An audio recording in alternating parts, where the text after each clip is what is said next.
Nuestra leyenda urbana de esta semana se mete a un espacio singular de la Ciudad de México, la Capilla Alfonsina, el recuerdo, el recuento, el homenaje al maestro Alfonso Reyes, el mexicano más universal, el hombre que escribiera muchísimos libros, muchísimos ensayos, muchísimos artículos, pero que fundamentalmente nos intentara explicar a México y los mexicanos.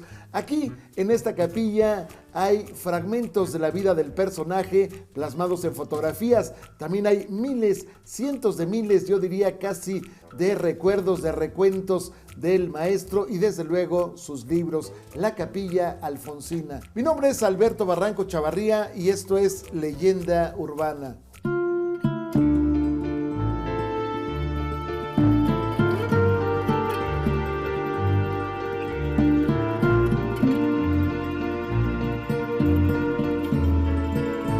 Bienvenidos a este programa de Leyenda Urbana y en esta ocasión visitaremos uno de los lugares más especiales en cuanto se trata de literatura, la Capilla Alfonsina, la antigua catedral donde se reunían muchísimos de los escritores de la época de comienzos del siglo XX a visitar a Alfonso Reyes, uno de los grandes escritores del mundo entero. Es uno de los sitios donde se guardan aproximadamente 40,000 ejemplares de libros, un acervo que ha sido dividido y que hoy la mitad se encuentra en la segunda Capilla Alfonsina, que está ubicada en la ciudad de Monterrey. No olvide escribirnos a leyendaurbana@proyecto40.com.mx o de entrar a nuestra página web www.proyecto40.tv y escribirnos a Facebook. Comenzamos.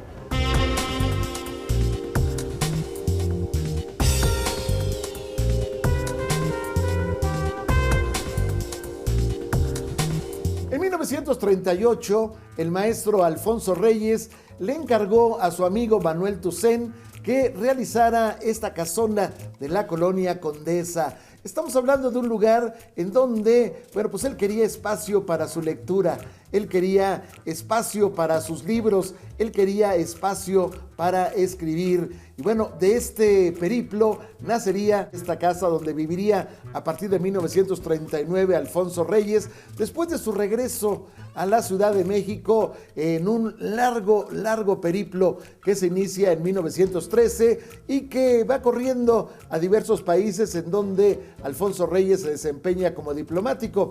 Estamos hablando de España, estamos hablando de Argentina, estamos hablando de Brasil. En 1939 regresa a México. Alfonso Reyes habita esta casa que después se convertiría en un museo. La curaduría, la museografía de este lugar lo hace la crítica de arte Raquel Tibol. Ella dice que fue como encontrarse en un cuerno de la abundancia, que fue como de pronto, pues darle la vuelta a un espacio en donde todo era tesoro. Imagínese usted de pronto, los diplomas, imagínese usted las fotografías, las litografías, pero sobre todo los libros antiguos que había venido coleccionando el maestro Alfonso Reyes. Pero también estamos hablando de objetos personales del maestro, sus telescopios, sus mapas, su máquina de escribir, su sillón preferido, sus recuerdos de viaje, los dibujos que él hacía, los dibujos que a su vez le hicieron los cartonistas, en fin, todo aquí se respira cultura. La Capilla Alfonsina, un lugar que se convertiría en un centro de investigación literaria.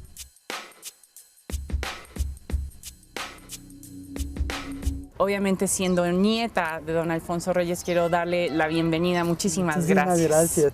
Estoy muy contenta. Sí. Es un sitio, realmente especial, escondido. Sin embargo, cuando uno entra es magistral, ¿no?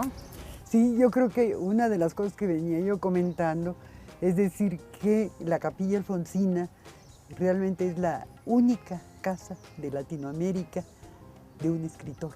¿Cómo han, hecho para preservar tan exactamente este lugar? Mira, ha sido un esfuerzo, que lo digo sinceramente y todos lo saben, de toda mi vida. Ha sido una entrega de amor por el abuelo, por todo lo que él representa, lo que representan sus cosas, su vajilla, lo que él utilizaba, los cuadros que él coleccionó. Es un todo y que así debe de permanecer, que era el deseo de él, que eso permaneciera tal y como él lo dejó para México. Ese es su deseo. Yo recuerdo que vinieron, me hicieron proposiciones del mundo entero, ¿no? Digamos, las bibliotecas norteamericanas y demás que me compraban todo. No, yo quiero que mi capilla sea un todo para México. Y no lo sacabas de ahí, ¿verdad?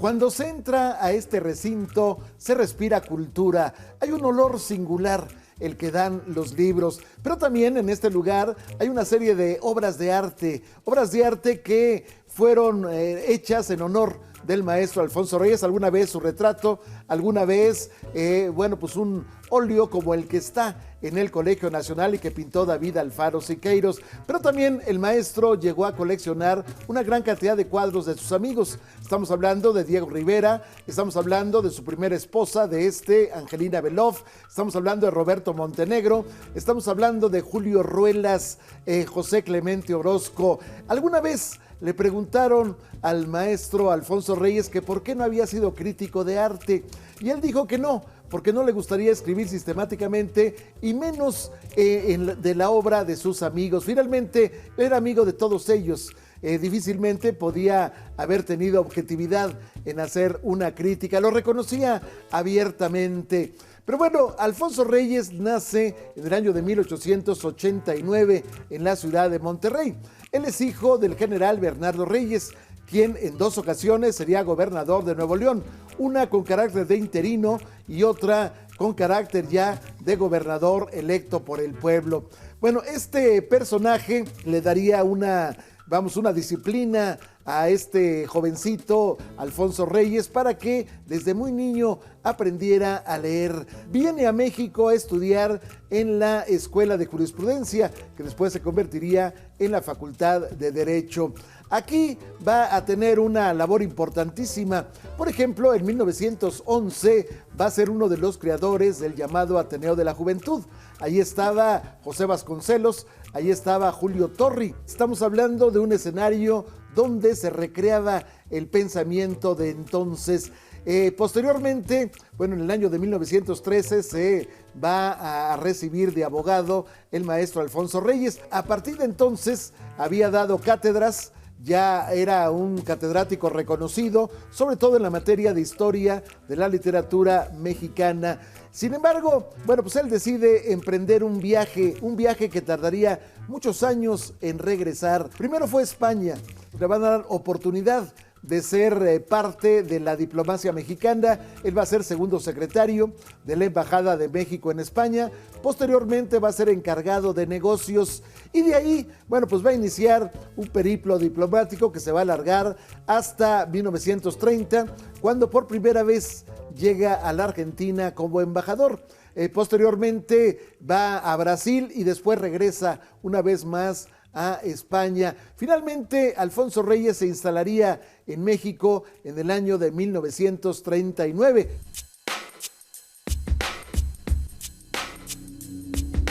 Hablemos un poquito acerca de la arquitectura, porque el diseño lo hizo Alfonso Reyes. Él quería que fuera todos los libros en la planta de arriba, que fuera un tipo terraza, muchos vitrales. Un mezanín, exactamente. Sí, lo que pasa es que él tenía ese deseo yo creo que desde que empezó a escribir, ¿no? Porque en su diario uno puede leer estas palabras: al fin hago realidad el sueño de toda mi vida, dar un alojamiento digno a mis libros. Pues, ¿qué más quieres, no? Sí, claro. Es decir, porque recordemos que él fue diplomático, embajador en muchas partes, y pobrecito siempre andaba con la preocupación de sus libros, mandarlos por barco, que llegaban a la casa de su suegra, que, en fin, era todo un, no sé. Una preocupación. Una preocupación, porque esa es la colección de toda tu vida.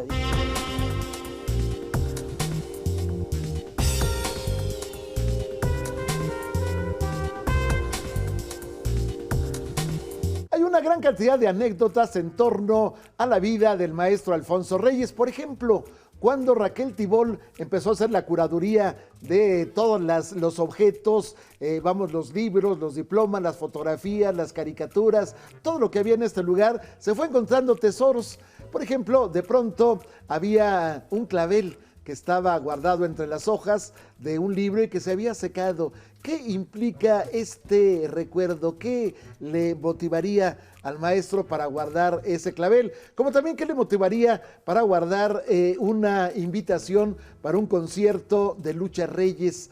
¿Qué le motivaría a usar como separador de hojas un boleto de tranvía?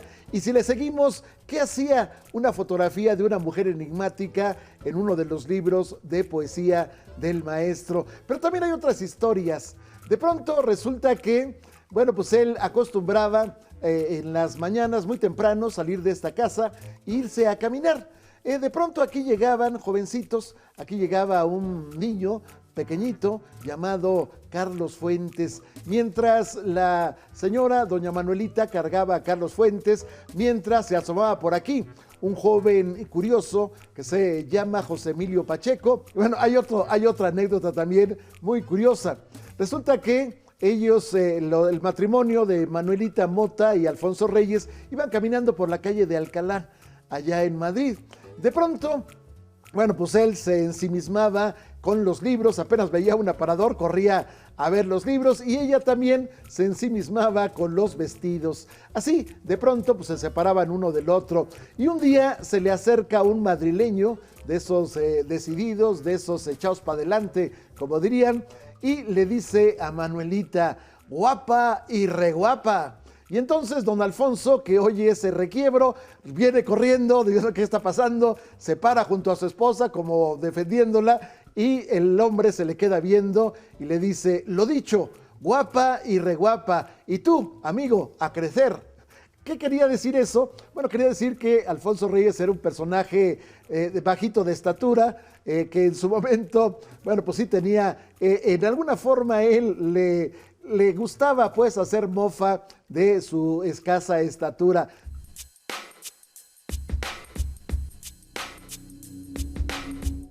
¿Cuáles serían, digamos, las piezas vitales, las más importantes? Por una parte tenemos toda la colección plástica, que ya está pues súper checada por Bellas Artes, lógicamente, y tenemos tesoros, tenemos Diego Rivera, tenemos Rodríguez Lozano, tenemos muchísimos tesoros.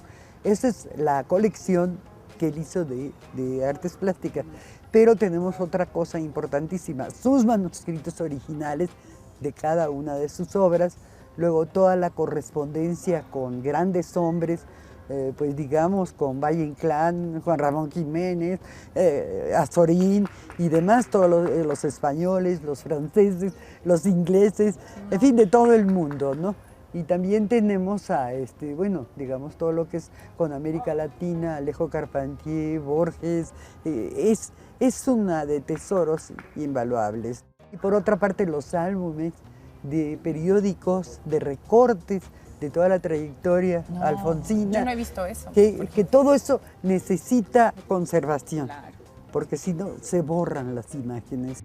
Yo nada más le pido a toda la gente que cierre los ojitos, que vea una persona alegre, vital, con una sonrisa encantadora, y que él decía una cosa muy importante, que el buen humor sazona con los años y que es importante conservarlo. Él era un hombre, yo creo que muy vivaz, muy... yo sé una anécdota, que igual y me corrige la otra, que cuando él se sentaba a descansar de escribir o de leer libros, digamos, un poco más profundos, se sentaba en una de las esquinas, en una silla muy especial donde tenía su esquinita de la colección de libros detectivescos, ¿no? Él era gran amante, digamos, de Agatha Christie, de Sir Arthur Conan Doyle, Sherlock Holmes, etcétera, etcétera. Y tenemos todavía en la capilla su colección de novelas. Es un género maravilloso.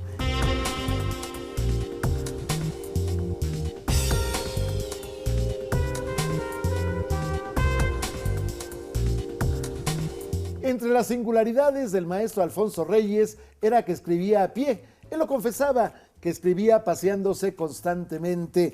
Él decía: escribo porque vivo, libro escrito es deseo apagado. Y dice que él buscaba la soledad para escribir. Busco la hora donde nadie me vea, donde nadie me interrumpa. ¿Cuántos libros hizo el maestro, bueno, pues estamos hablando de una cantidad impresionante. Libros que escribió de su puño y letra, libros que se escribieron después de su muerte, en donde se recopilaban las cartas que le había enviado a personajes como Julio Torri, como en su momento le había enviado a Pedro Enríquez Ureña, le había enviado también a José Vasconcelos. Con José Vasconcelos hay una relación curiosa, porque Alfonso Reyes en su correspondencia le pide que sea su hermano menor, y curiosamente a Julio Torri le pide que sea su hermano mayor. En un momento de la vida de José Vasconcelos, en 1921, le pide a Alfonso Reyes que sea subsecretario de Educación. Sin embargo, Alfonso Reyes decide mantenerse en su periplo fuera del país y no acepta el encargo. Hay libros que recopilan estas cartas impresionantes cuando todavía se escribía con el corazón, cuando todavía se hacían cartas extensas, escritas con manguillo y con letra Palmer perfectamente delineadas. Bueno, pues estas cartas se convertirían en libros. De hecho, bueno, pues hay todavía una recopilación que está realizando la nieta de Alfonso Reyes, Alicia Reyes. Ella también figura de las letras, ella también poeta, ella también una escritora de ponendas. Alfonso Reyes se mete en la novela, Alfonso Reyes se mete en el ensayo, Alfonso Reyes se mete en el cuento, Alfonso Reyes se mete en la filosofía, en fin, prácticamente no hay disciplina dentro del escenario de la literatura que se le escape, ni tampoco, naturalmente, géneros.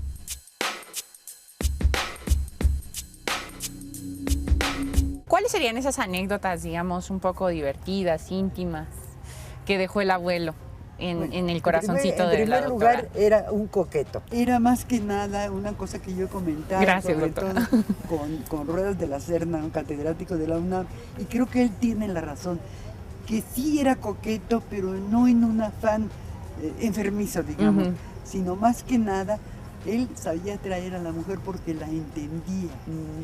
Él fue muy amigo de Victoria Ocampo, la gran argentina, de Juana de Ibarburu, la poeta, de Alfonsina Storni, por ejemplo. Entonces, yo creo que si estas mujeres se sentían a gusto con Alfonso Reyes, es lo que ellas buscaban. Claro. Tener a alguien con quien tú puedas charlar como mujer y que puedas seguir algún consejo que él te dé para tu vida, ¿no? No era machista, entonces. Exacto, eso es muy importante en la vida.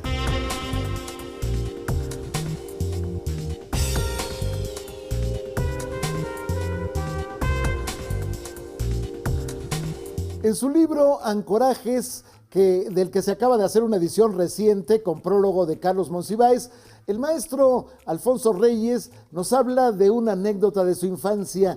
Él dice que le gustaba tanto el Quijote de la Mancha que de niño empezó a leerlo. De pronto tomó un libro que era más grande que él, seguramente tendría 5 o 6 años. El libro era más grande que él y él decía que me sentaba literalmente en el libro para poderlo leer.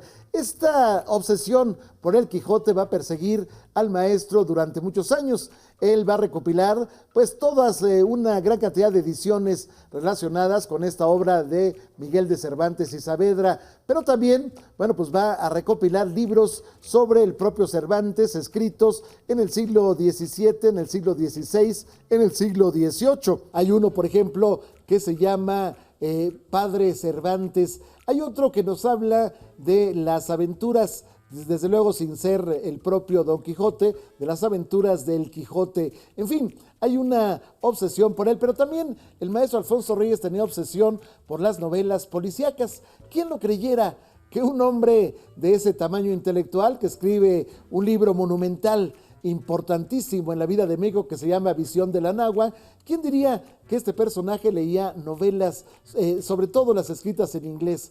Novelas quizás baratas, pero novelas que están aquí, en esta casona, en el lugar donde dormía Alfonso Reyes. Junto a él está un libro repleto de novelas policíacas en inglés. Le gustaban los thrillers, le gustaba el suspenso que representan ese tipo de libros.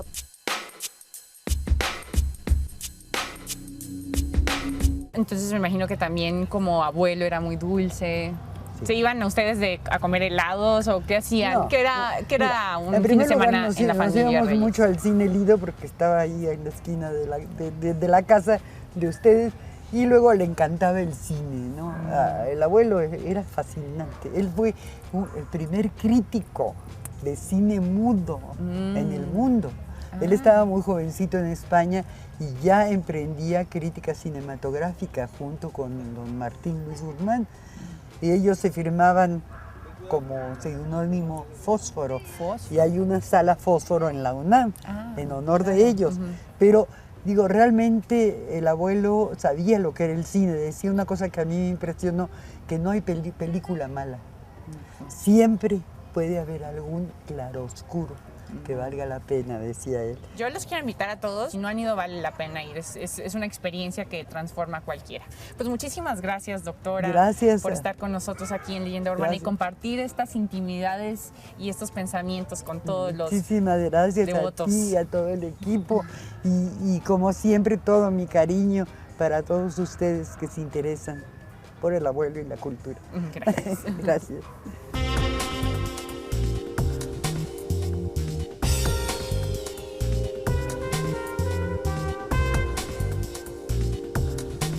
El maestro Alfonso Reyes llegó a escribir poemas que de pronto se quedaron en el inédito y hasta en el año 2009, por ejemplo, se descubrió un fragmento de uno de ellos. Este poema no tiene nombre, no tiene fecha, no se sabe cuándo fue escrito, pero dice lo siguiente: el buen paño en el arca se vende, solían decir los hombres de antaño, pero el sutil moderno entiende, a fuerza de gritos, el mal paño.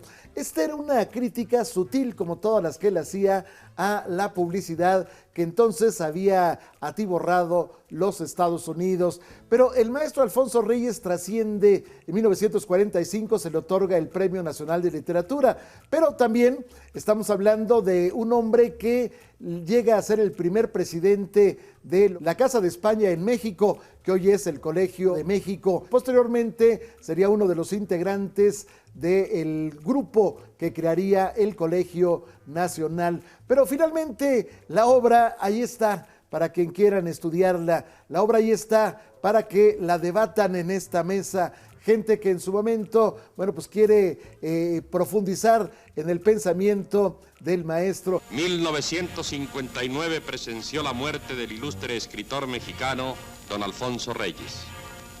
Humanista, intelectual de altos vuelos, destacó en los campos de la literatura, la historia y la filosofía, llevando la voz del mundo hispanoamericano más allá del Nuevo Mundo. Maestro de generaciones, diplomático, hombre de bien. Don Alfonso Reyes se une a Vasconcelos, Samuel Ramos, Genaro Fernández MacGregor en la lista de los colosos del pensamiento que el tiempo ha devorado. Entre los hombres ilustres reposa, él, ilustre entre todos los hombres de nuestra época. El 28 de diciembre de 1959, a la edad de 70 años, fallece el maestro Alfonso Reyes. Para entonces había sido objeto ya de innumerables homenajes. Sin embargo, el mayor homenaje que le hace a su vez al pueblo de México es legar esta casa, que finalmente se convierte en patrimonio nacional. En esta casa están sus libros, cientos de libros, están sus cuadros, sus obras de arte que fue acumulando a lo largo de la vida. Aquí están sus fotos de 5 años, sus fotos de un jovencito escribiendo poesía, sus fotos de viajero incansable. Nosotros terminamos esta emisión dedicada a uno de los lugares más mágicos de la Ciudad de México, la Capilla Alfonsina. Pero recuerde que su legado sigue, ya que se entregan 2 premios anuales a los mejores escritores en el mundo. El primero, que lleva muchísima trayectoria, es entregado por el INBA y la Capilla Alfonsina. Y el segundo es nuevo, nada más lleva 2 emisiones y lo entrega el Colegio de México. El último fue entregado al famosísimo José Emilio Pacheco. No olvide escribirnos a leyendaurbana@proyecto40.com.mx o de entrar a nuestra página web www.proyecto40.tv y escríbanos a Facebook, leemos todos sus comentarios. Nos vemos la próxima semana.